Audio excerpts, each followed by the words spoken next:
클릭해 주셔서 감사합니다. 전설천하 이야기 재미있게 들으시고 구독, 좋아요, 알림 설정 꼭 해주시기 바랍니다. 전설천하 이야기 시작하겠습니다. 머슴 조팡구 제1화 세상에 이름 남긴 자. 세상에 태어나 살면서 제 이름 석자, 무사람의 가슴에 새기고 간 사람이 몇이나 될까? 효경에 보면 입신양명 효지종야라는 구절이 있는데, 이는 뜻을 세워 세상의 이름을 널리 떨치는 것이 효도의 마침이라는 말이겠다. 그러기에 옛날 유학자들은 과거 시험에 합격해 높은 관직에 오르는 것이나 돈 많이 벌어 부귀영화를 누리는 것보다도 이름을 널리 떨치는 것을 궁극적인 효도라고 보았으니, 그 깊은 뜻을 헤아려 보면 사뭇 세간의 인생살이를 비판하고 있음이 아니고 무엇이겠는가. 물론 과거에 급제하여 높은 관직에 오르면 이름 또한 널리 떨치는 것이겠으나, 그 떨치는 이름이야 권력 가진 관리로서의 허울뿐인 이름뿐이지. 실상은 고상한 뜻을 세워 세상에 저절로 이름을 드날리는 것은 아니겠다. 또한 큰 부자가 되어 세간의 그 이름을 드높이 날리는 경우도 드물게는 있겠으나, 마찬가지로 돈이 많다는 까닭으로 세상에 이름이 알려졌을 뿐, 실상은 알려진 이름만큼 사람들이 그에 대해 이구동성으로 칭송을 아끼지 않을 것인지는 참으로 묘연한 일이었다. 세상 사람들은 과거에 급제하여 높은 관직에 오른 권력 가진 자가 부럽고, 또한 그 채찍이 두려워 그 이름을 알아볼 뿐, 실상은 진심으로 존경하는 것은 아닐 테고, 또 만석직이 저 황금으로 집안을 주렁주렁 치장하고 사는 부자가 부러워 그 이름을 알아볼 뿐, 실상은 몹시 인색하고 자기 이익만을 위해 사는 커다란 탐욕에 빠진 위인이라고 여기며, 속으로는 몹시 성가셔 꺼림칙하게 여기는 것이 세상 인심인 것이었다. 그러기에 이 세상에 진실로 이름을 남긴 이는 과거에 급제하여 높은 관직에 오른 관리도 아니었고, 또 천금을 희롱한 만석직이 부자도 아니었다. 유사일에 고급 관리로 부자로 세상에 오래도록 그 이름을 널리 참되게 남긴 이가 몇이나 되는가?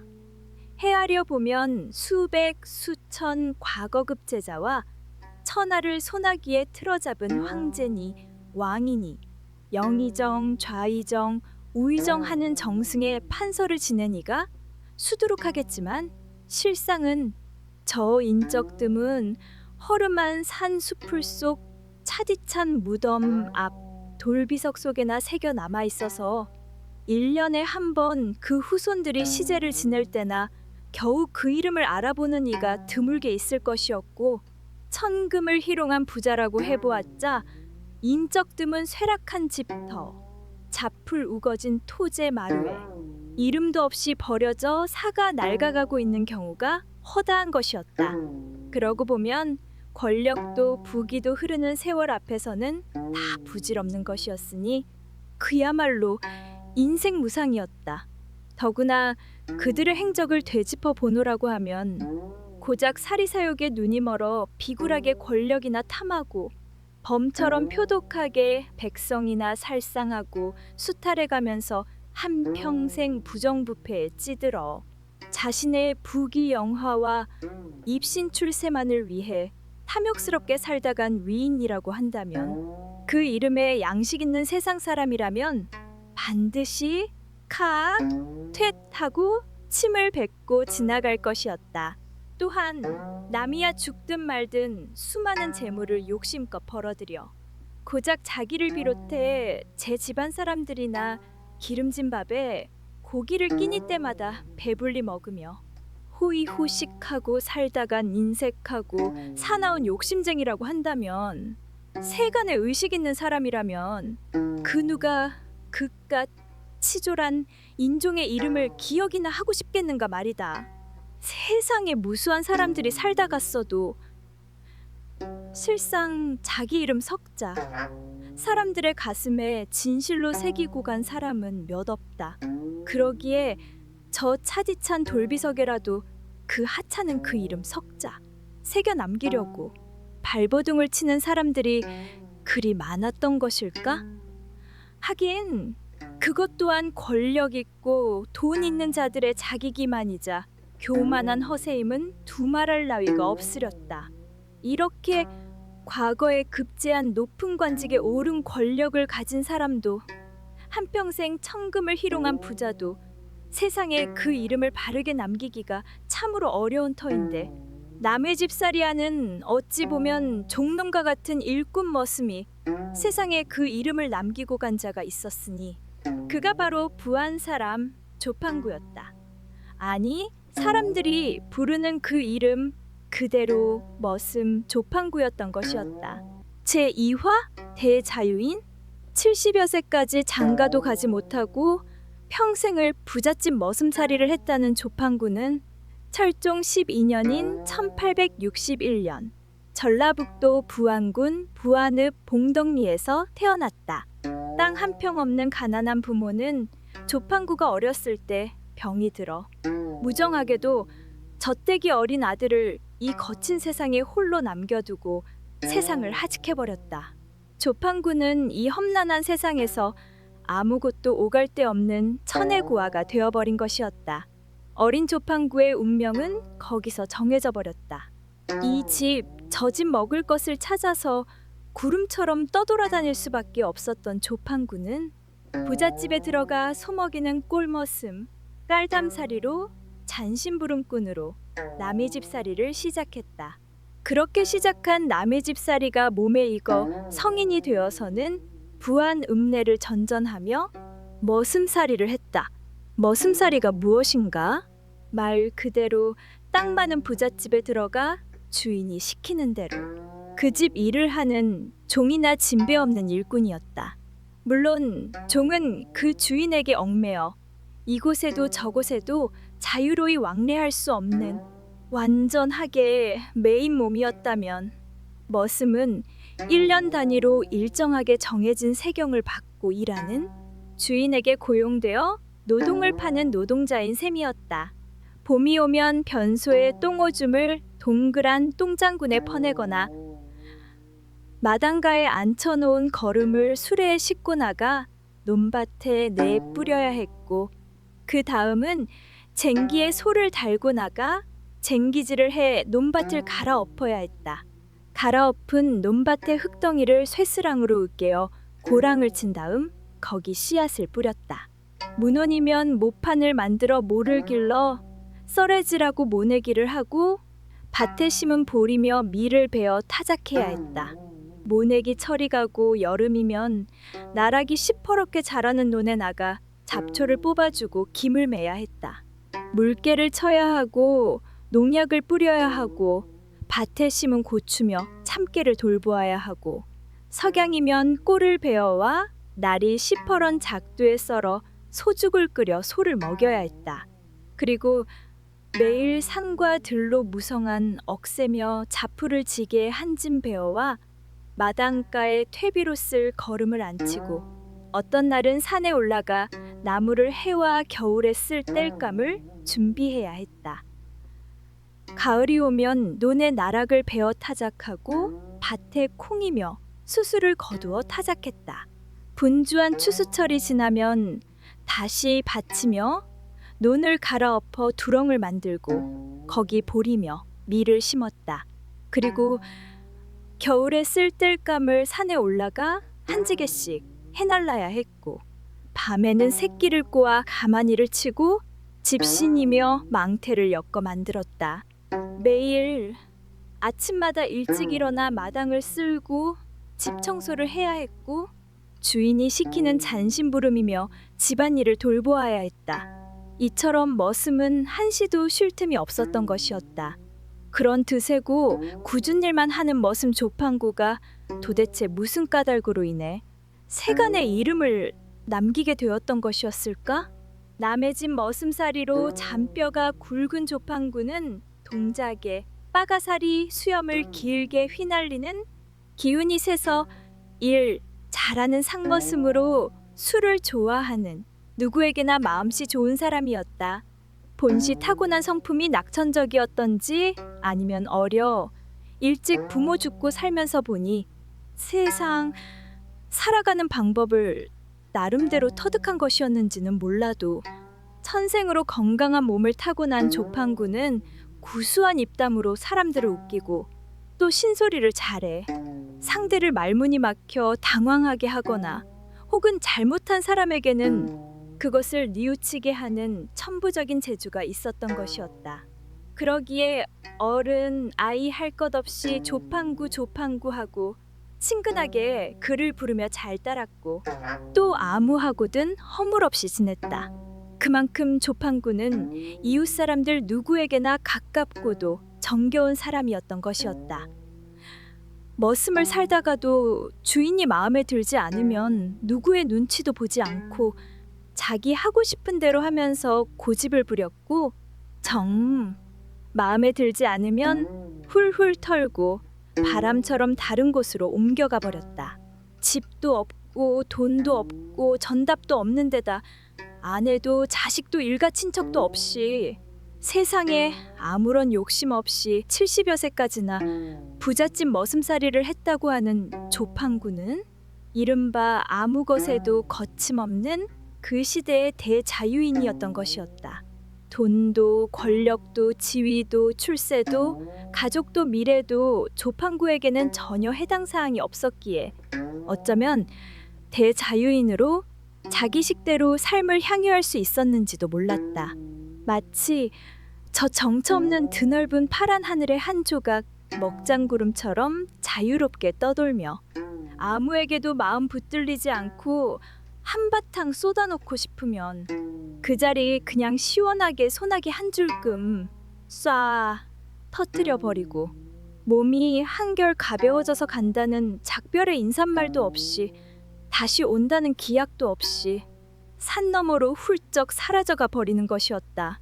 아니 그런 것이 인생이라는 것을 아마도 시궁창 속 같이 골고 썩은 이놈 세상의 최하위 밑바닥을 의지가지 없이 홀로 고독하게 바람처럼 쓸쓸히 훑고 살아온 조판구는 가슴 깊이 깨달아 알았기에 머슴이면서도 아무 것에도 거리낌 없는 마침내 대자유인일 수 있었던 것 아니겠는가? 제3화 조기 대가리. 조판구가 구두쇠에다가 인색하기로 소문이 난 부안 읍내 신씨 부잣집에서 머슴을 살던 때였다. 새벽 일찍 일어난 조판구는 날마다 물지개를 지고 나가 마을 가운데 있는 샘에서 물을 길어다가 부엌에 있는 커다란 물 항아리를 가득 채워주면서부터 하루 일을 시작했다. 부엌에서 일하는 어린 계집종이 물 항아리를 이고 나가 멀리 있는 샘까지 가서 물을 길어와 쌀을 씻어 밥을 하기가 힘들었기에 물 깃기는 조판구의 몫이었던 것이었다. 그렇게 물을 가득 길어주고 작두로 여물을 썰어 소죽솥에 구정물을 붓고 여물을 넣어 소죽을 끓여 소를 먹였다. 그런 다음 세수를 하고 아침을 먹었다. 그러던 어느 날이었다. 소 기르는 외양간 행랑방에서 아침상을 받은 조판구가 수저를 들고 밥을 먹다 말고는 갑자기 자기 밥상에 놓인 조기 대가리를 대뜸 손으로 건져들더니 부엌으로 들어가는 것이었다. 그러더니 물이 가득 넘실거리는 커다란 물 항아리를 덮어둔 넓적한 널빤지를 열고는 거기 조기 대가리를 밀어 넣는 것이었다. 아니 미쳤나? 왜 거기 물 항아리에다가 비린내 펄펄 나는 조기 대가리를 넣는 거야? 그것을 본 계집종이 버럭 화를 냈다. 오, 조판구는 아무런 대꾸도 하지 않고 다시 방으로 돌아와 아침밥을 먹었다. 아침밥을 다 먹자 그 계집종이 밥상을 물려내가면서 말했다. 어서 주인마님에게 가보세요. 지금 찾으니까요. 그래? 아무래도 그 계집종이 조판구가 물 항아리 속에 조기 대가리를 빠뜨려 넣는 것을 고에 바친 모양이었다. 조판구는 그 즉시 늙은 주인 여자가 있는 안방 앞으로 갔다. 주인 마님 부르셨나요? 조판구가 헛기침을 하고는 방문 앞에서 말했다. 도대체 자네 정신이 있는가 없는가? 무슨 연유로 저 물 항아리 속에다가 그 비린 조기 대가리를 빠뜨려 넣었는가? 순간 방문이 벌컥 열리더니 늙은 주인 여자가 화가 잔뜩 난 표정으로 조판구를 노려보며 버럭 소리를 질렀다. 아이고 주인 마님, 다름이 아니오라 조기가 날마다 대가리만 있고 몸뚱이와 꼬리는 없어서 더 커가지고 몸뚱이랑 꼬리랑 달고 오라고 넣었었지요. 조판구는 능청스럽게 입가에 웃음을 흘리며 태연하게 말했다. 뭐라고? 늙은 주인 여자는 그만 얼굴이 새빨갛게 되어서 말문이 턱 막히고 말았다.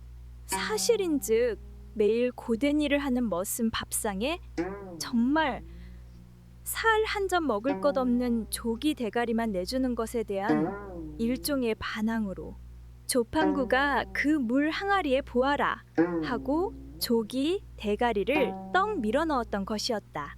누르스름한 알이 가득 밴 통통한 살진 몸통은 일도 하지 않고 매일 빈둥거리는 주인 내외며 그 아들네 딸네들이 독차지해 먹고 거센 일을 하는 머슴에게는 매일 대가리만 던져주는 것에 대한 조판구 나름의 항의였다. 다른 사람 같았으면 머슴도 똑같은 인간인데 맛있고 좋은 것은 주인들만 먹고 왜 매일 나에게는 조기 대가리만 던져주느냐고 얼굴을 사납게 찌푸리며 화를 내고 직접 항거를 하거나 또는 을에 굳은 일을 하는 천한 사람이니 의당 그러하겠거니 하고 하늘 한번 쳐다보고 쓴 입맛 한번 쩍 다시고는 그만 포기해버렸겠지만 조판구는 항거도 포기도 아닌 자기만의 방법으로 그 불공평에 대해 적극적으로 그것을 지적하고 표현했던 것이었다. 물론 늙은 주인 여자는 조판구의 그 말이 무엇을 뜻하는지 금방 알아들었기에 순간 얼굴이 화들짝 달아올랐고 급기야 그에 대하여 뉘우치게 되었던 것이었다. 그 후로 조판구의 밥상에도 가끔 몸통이며 꼬리가 달린 조기가 올라왔다. 이 조판구의 일화를 들은 생각 있는 사람들이 껄껄거리며 연신 고개를 끄덕거리면서 고소해했던 것이었다. 제4화 제1편 진밥. 어느 봄날이었다. 논밭에 소 쟁기질로 매일 바쁜 조판구가 지게에 쟁기를 지고 소고삐를 부여잡고 들을 향해 대문으로 나가는 게 아니라 마치 쟁기질을 할 듯이 황소에 쟁기를 달고 부엌을 향해 소를 몰고 돌진해 오는 것이었다. 이리요, 이리야. 이게 무슨 일이야? 부엌에서 일을 하고 있던 여인들이 안으로 들어오는 커다란 황소를 보고 기겁을 하며 소리쳤다. 이리요, 이리야. 조판구가 진짜 부엌을 쟁기로 갈아치워 버리기라도 하겠다는 듯 아랑곳하지 않고 소리쳤다. 이게 무슨 짓인가? 어서 써! 물러 가시게! 아니 솥에 물이 빠지지 않는지 항상 진밥이 나오니 거기 개를 좀 치우고 그러지요. 조판구가 얼굴 가득 웃음을 베어 물고 태연하게 말했다. 뭐라고? 늙은 주인 여자를 비롯하여 부엌에서 일하는 여인들이 떡 벌어진 입을 닫지 못했다. 물론 그 후로 진밥이 나오지 않은 것은 당연한 일이었다. 이처럼 조판구는 보통 사람으로서는 도무지 상상할 수 없는 자기만의 방법으로 마음속의 것을 솔직담백하게 표출해냈던 것이다. 조선 말기 왕정시대 땅 많이 가진 부잣집에서 종처럼 머슴살이를 하는 사람으로서 조판구 가슴에는 아무래도 인간으로서 울분도 만만치 않았으리라.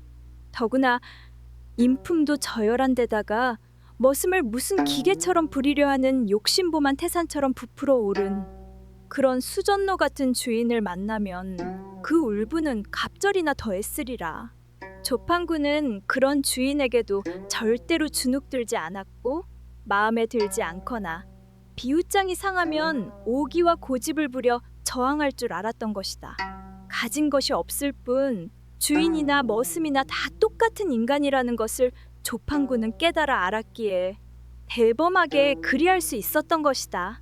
머슴 조판구 제4화 제2편 다 떨어진 요대기.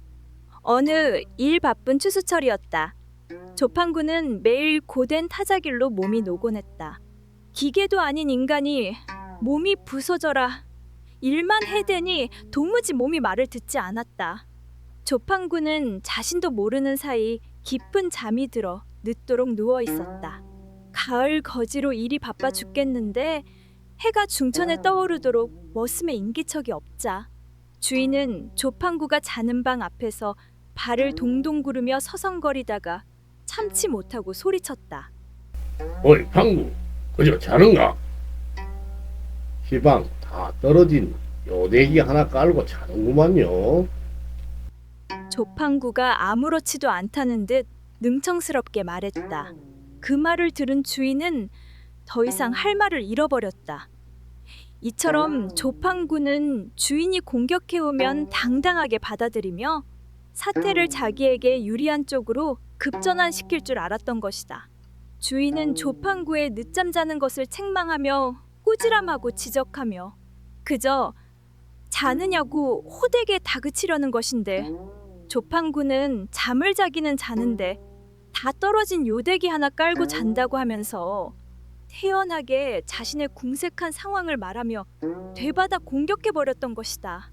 이는 야단치려는 상대의 초점을 순식간에 흩어버리고 반대로 자신이 처한 처참한 상황을 내밀어 대반전을 시도해버린 것이 아니고 무엇인가. 조판구의 말을 들은 주인이 순간 말문이 턱 막혔던 것은 두말할 나위가 없었던 것이다. 이처럼 조판구는 절대로 주인에게 기죽지 않았던 것이다. 그런 상황에서 오히려 주인에게 당신은 다 떨어진 요대기 같은 것으로나 자기 집에 소중한 농사일을 하는 귀하디기한 머슴을 대접하는 그런 인색하고 야비한 사람 아니냐고 한 거 아닌 한 거를 했던 것이다. 아마도 신분 질서가 엄격한 그런 시대에 이처럼 감히 하늘 같은 주인에게 당당히 할 말을 하면서 저항할 줄 알았던 조판구였기에 수많은 사람들의 입에 그의 이름이 오르내렸던 것이 아니었겠는가 싶다. 제5화 제1편 조깃배 두척. 어느 날 저녁을 먹은 조판구가 방 안에서 잠을 자려고 하는 때였다. 주인이 조판구 방 앞에 와서 말했다. 이보게 방구, 자는가?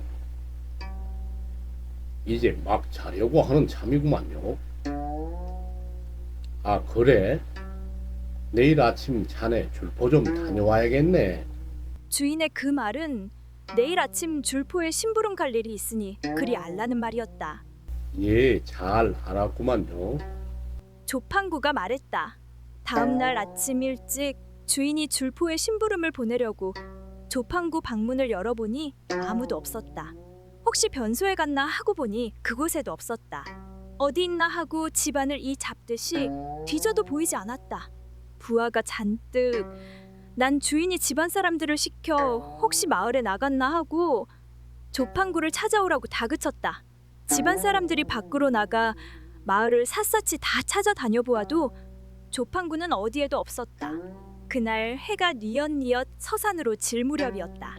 하루 종일 사라져서 아무리 찾아도 그 꼴을 볼 수 없었던 조판구가 터덜터덜 집 안으로 들어오는 것이었다. 화가 머리 꼭대기까지 치밀어 오른 주인이 이를 부득부득 갈며 조판구를 보고 사납게 소리쳤다. 이 사람아, 자네 어디 갔다가 이지에 나타나는 건가? 그새 잊으셨나요? 어젯밤에 오늘 줄포 갔다 오라고 하지 않았나요? 조판구가 의아스런 눈빛으로 주인을 바라보며 태연하게 말했다. 아니 그렇다고 내 말도 듣지 않고 무작정 줄포에 갔단 말인가? 다른 말씀 없이 그냥 내일 아침에 줄포에 좀 다녀오라고 해서 갔다 왔지요. 조판구가 말했다. 흐흐, 그래? 그럼 자네 줄포엘랑 가서 무엇을 보고 왔는가? 주인이 조판구가 말하는 꼴을 보고는 참으로 어이가 없어 이러지도 저러지도 못하고 말했다. 푸른 바다 위에 조깃배 두 척이 떠 있더만요. 조판구가 시치미를 뚝 떼고 말했다. 헤, 주인이 입을 떡 벌리고 더 이상 할 말을 잃어버렸다. 조판구는 이렇게 낯빛 하나 변하지 않고 주인을 보기 좋게 골탕을 먹여버렸던 것이다. 아마도 그러한 조판구의 능청스런 행위는 도무지 어찌할 수 없는 당시의 잘못된 신분질서나 욕심 많은 옹색한 주인에 대한 자기 나름의 통렬한 저항이었던 것임에 틀림없었다. 머슴 조판구 제5화 제2편 거사. 설 명절이 닥쳐오는 어느 날이었다. 당시에는 아들 딸을 서로 혼례를 올려 새 사돈을 맺은 사람들은 설이나 추석 명절이 닥치면 명일례끼라고 하여 고기나 생선이나 술이나 과일이나 떡 같은 이바지를 서로 선물로 주고받았다. 이러한 풍습은 새 신랑과 새 신부가 아이를 하나 낳을 때까지 계속되었다. 양반집이나 부잣집에서 새로 맺은 사돈집으로 보내는 명일례끼는 커다란 대바구니나 멱살이나 가마니에 쇠갈비나 돼지다리, 떡, 술, 각종 해산물이나 생선, 과일, 곶감 등 진귀한 것들을 담아보냈던 것이다. 조판구는 그 커다란 명일례끼 짐을 지게 짊어지고 주인의 새 사돈집으로 그것을 전달하는 심부름을 갔다. 가는 길에 힘도 들고 다리가 아파 길가에 지게를 작대기로 받쳐놓고 쉬는데 길가는 중년의 사내 하나가 그것을 유심히 바라보며 말했다. 아따 보아하니 새사돈 집으로 가는 이바지짐이로구나. 속에 든 게 뭐요? 허허, 참 이 양반아, 그 속고 든 것은 거사지 뭐겠어? 조판구가 말했다. 길가는 중년의 사내가 순간 조판구를 멍한 눈빛으로 바라보았다. 조판구는 중년 사내의 물음에 속에 든 것을 속고 든 것으로 알아듣고 곧바로 남사당패의 거사로 되받아 쳐버렸던 것이다. 그 멱살이 안에 쇠갈비가 들었든 돼지다리가 들었든 산삼 녹용이 들었든 아니면 세상에 없는 진귀한 보물이 들었다 손 치더라도 그것을 알아 무슨 소용이 있겠느냐는 것이기도 하겠고 또 그 진귀한 선물의 내용물을 하등 필요 없는 작자들이 알아보았자 군침이나 삼키게 될 뿐 도무지 먹을 수 없는 그림의 떡에 불과한 것이었기에 조판구로서는 일일이 대답할 가치를 느끼지 못했던 것이다. 더구나 자신과는 아무런 상관이 없음에도 불구하고 그 무거운 짐을 지고 땀을 뻘뻘 흘리며 수고롭게 먼 길을 가야 하는 남의 집 머슴살이나 하는 조판구 자신의 처지를 생각해보면 그 길가는 사람의 질문이 얼마나 허황되고 한심한 것이었는가를 조금만 생각해보면 금방 알 것이었다. 그러기에 조판구는 길가는 중년의 사내의 쓸데없는 질문에 대뜸 속어든 것은 거사지 뭐겠냐? 곧 뚱딴지 같은 대답을 해버렸던 것이다. 이러한 신소리의 재주는 감히 누구도 조판구를 따를 수 없었다. 그것은 오직 조판구만이 할 수 있었다. 조판구는 비록 아무것도 가진 것 없는 천한 남의 집 머슴살이나 하는 사람이었지만 똑같은 인간으로서의 그 자존심을 가슴 깊이 간직하고 있었기에 가능한 일이었던 것이다. 물론 조판구의 대답에 길 가는 사람이 말문이 턱 막혔을 것은 당연한 일이었다. 제6화 삼배잠방이 모내기하고 볼이 베어 타작하는 일바쁜 온몸에 땀 펄펄 나는 날 더운 온유월 어느 날이었다. 조판구는 집안 마당에서 머슴들과 안악들과 함께 어울려 거두어들인 보리를 타작했다. 도리깨로 후려치고 보리집을 갈퀴로 긁어 모으고 한쪽에서는 어레미로 보리알갱이를 쳐서 흙덩이나 쭉정이를 가려내 키로 까불러 가마니에 담느라 분주했다. 마침 조판구는 주인 여자가 새로 해준 삼배의 잠방이를 하나 얻어입고 일을 했는데 질이 나쁜 삼배로 얼멍얼멍 잠방이를 대강대강 짠 탓으로 가운데 사내에 그것이 소불알처럼 덜렁덜렁 남보기가 참으로 민망하게 훤히 다 내비치는 것이었다. 한참 동안 도리깨질을 하고 보릿집을 모으며 열심히 갈퀴질을 해대던 조판구가 갈퀴를 마당에 사납게 휙 내던지며 대문 밖을 내다보고 소리쳤다. 어이, 나가네. 주인이 가만 보니 밖에서 아무도 조판구를 부르는 사람이 없었는데 혼자 대답하고 불이 나게 나가는 것이었다. 일하기 싫어 꾀를 부리는구나 하고 괘씸하게 생각한 주인이 속으로 된통 호통을 칠 요량으로 어떻게 하나 가만 지켜보니 조판구가 한참 만에 두런두런 자꾸 무어라고 혼잣말을 하며 대문을 느림보 거북이처럼 어슬렁어슬렁 걸어 들어오는 것이었다. 자네, 일 바쁜데 희방 보리타작은 안 하고 어디 갔다 오는가? 주인이 조판구를 화가 잔뜩 난 얼굴로 쏘아보며 버럭 소리를 질렀다. 아따, 별 미친놈들이 다 있어잉. 세포 앙성리 놈들이 내 이 삼배 장방이를 팔라고 하는 왔소. 조판구가 딴청을 부리며 태연하게 말했다. 그래? 자네 그 삼배 장방이를 뭐 하려고 그런단가? 주인이 의아스러운 눈빛으로 조판구를 바라보며 말했다.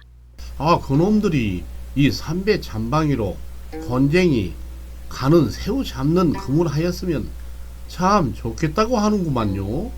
조판구가 말했다. 주인이 그 말을 듣고 조판구가 입고 있는 삼배 잠방이를 눈여겨보니 가운데 사내에 그것이 덜렁덜렁 보기 흉하게 훤하게 다 내비치는 것이었다. 아무래도 주인 여자가 일하는 머슴에 삼배 잠방이를 좋은 삼배로 잘 짜서 만들어 주었을리 만무하였던 것이다.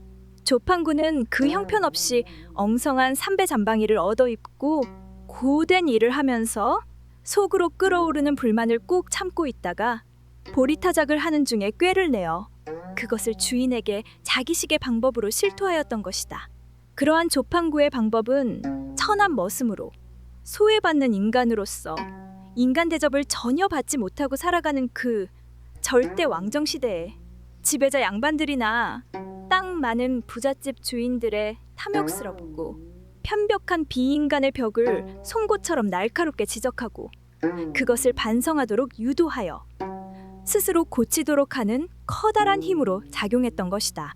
논바닥에 미꾸라지같이 세상 밑바닥을 이렇게 똥두엄에 흙먼지 뒤집어 쓰고 매일 천덕꾸러기처럼 뒹굴며 고되고 굳은 일만 하는 우리들 머슴도 당신들과 전혀 다르지 않은 똑같은 사람인데 돈 많고 땅 많은 부잣집에서 더구나 공부 많이 해 학식 높고 지위 높은 대가 집에서 그따위로 비인간적으로 추저분하게 사람을 대접해서는 절대로 아니 되지요.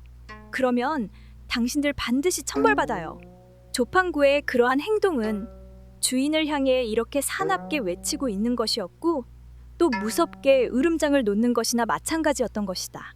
생각해보면 그것은 그야말로 머슴 조판구식의 그 시대의 치열한 인권운동이었고 인간 해방운동이었지 않나 싶다. 물론 그 덕분으로 다음날 주인 여자에게 조판구는 곱게 짠 두툼한 삼배 잠방이를 새로 얻어 입을 수 있었던 것이었다. 제7화 똥장군. 입춘 지나 잔설이 녹고 봄바람이 불어오자 보리밭에 보리가 푸르게 자라나는 철이었다. 조판구는 아침에 일찍 일어나 변소에 똥오줌을 똥장군에 퍼서 보리밭에 거름을 내었다. 그런데 무슨 심통이 났는지 조판구가 보리밭 고랑마다 들어가 고루 똥오줌 거름을 주는 것이 아니라 밭두렁 제일 높은 곳으로 올라가더니 한꺼번에 그것을 죄다 한 곳에 쏟아 부어버리는 것이었다. 야, 이 멍청이 바보놈아. 보리밭 고랑을 들어 다니면서 골고루 뿌려주어야지. 한 곳에다 부어버리면 어떻게 보리가 거름을 먹겠느냐. 주인이 그것을 보고 화가 나서 사납게 소리치며 조판구를 꾸짖었다. 배고픈 놈은 쫓아와서 먹을 테지요. 조판구가 태연하게 말했다. 이 천하의 멍청한 놈아, 보리가 사람이냐? 주인이 길길이 날뛰며 조판구를 꾸짖으며 소리쳤다. 그러나 조판구는 아랑곳하지 않고 거기다가 계속 똥오줌을 쏟아 부어버리는 것이었다. 바람처럼 혼자 이 세상에 왔다가 아무것도 가진 것 없이 세상 밑바닥에서 함께 어울려 살다가 훌쩍 저 세상으로 떠나버린 조판구. 주인과 제 마음이 맞지 않으면 호련히 바람처럼 사라져버리던 조판구. 아마도 똥오줌처럼 대접받으며 저 많이 가진 자들, 배운 자들이나 양반들의 똥오줌이나 치우면서 70이 넘도록까지 머슴살이를 하면서 살았던 조판구는 스스로는 절대로 그들의 똥오줌이나 치우는 그런 하급의 천한 인간이 아니라는 것을 깨달아 알았던 것이다. 부모도 일찍 죽어버려 일가 친척에 피부치도 없는 데다가 결혼도 하지 못해 마누라도 자식도 없었고 더구나 집도 논밭도 아무것도 가진 것 없었던 조판구. 그러나 신분이 천한 사람을 차별하는 험난한 시대를 최하위층인 머슴살이로 살았음에도 불구하고 조판구는 그 누구에게도 절대로 비굴하게 굽실거리지 않았고 또 자신의 신세를 한탄하며 비관에 젖어 살지도 않았다. 항상 구김살 없이 인생을 살아가면서 남녀노소를 불문코 친절하게 사람들을 대하면서 그들과 함께 웃고 울고 하였던 것이다. 그러기에 양반집에서 태어나 공부를 많이 하여 저 어려운 과거에 급제하여 천하 사람들이 다 아는 높은 관직에 오른 권력과 부를 한손하기에 거머쥔 자들보다도 저 천금을 희롱하는 부자들보다도 조판구의 이름을 사람들은 더 오래 기억하였고 또 조판구의 신소리와 재담과 해악과 풍자와 일화를 말하기를 즐겨했던 것이다. 이 세상에 아무런 연고를 두지 않았기에 늙어 죽은 연후에 조판구의 주검이야. 그 즉시 이미 흔적도 없이 사라져 버렸겠지만 저 무지렁이 같은 사람들의 피와 땀이 서린 수많은 재물을 거두어들여 산모롱이 차디찬 돌비석에 드높은 관직과 이름을 새겨남긴 숱한 고관 대작들이나 부자들보다도 그의 이름이 따뜻한 온기 흐르는 사람들의 가슴에 남은 까닭은 무엇 때문일까? 만인이 서로 평등하다는 요즘에도 농민이나 노동자 같은 생산 대중을 마치 천한 짐승이라도 되는 양 함부로 업신여기고 또 더러 생산 대중 스스로도 자신에게 주어진 권리도 찾아먹지 못하고 굽실거리는 인간들이 허다한 시대를 살아가기에 그런 어리석은 사람들은 그 까닭을 도무지 모를지 모르겠지만 알만한 사람들은 잘 알고 있을 것이다. 허망한 제 이름 석자 빛나는 허공 중에 띄워 얻기 위하여 못나고 하찮은 가련한 사람들에게 끼친 그 숱한 폐악과 교만한 위세와 교활한 술수와 서슬퍼런 채찍 그리고 강자에게 했던 쓸개 빠진 비굴과 달콤한 아첨과 추저분한 아부를 말이다.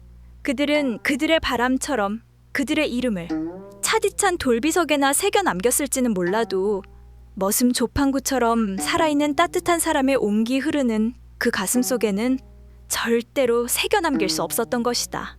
지금도 전라북도 부안 땅에는 머슴 조판구의 전설이 사람들의 핏줄기 속에 맥동치며 그대로 살아 숨쉬고 있는 것이었다. 전설천하 이야기 재미있게 들으셨나요? 다음 화에 계속해서 들려드릴게요. 구독, 좋아요, 알림 설정 꼭 해주시고 행복한 날 되세요. 저는 전설아였습니다. 감사합니다.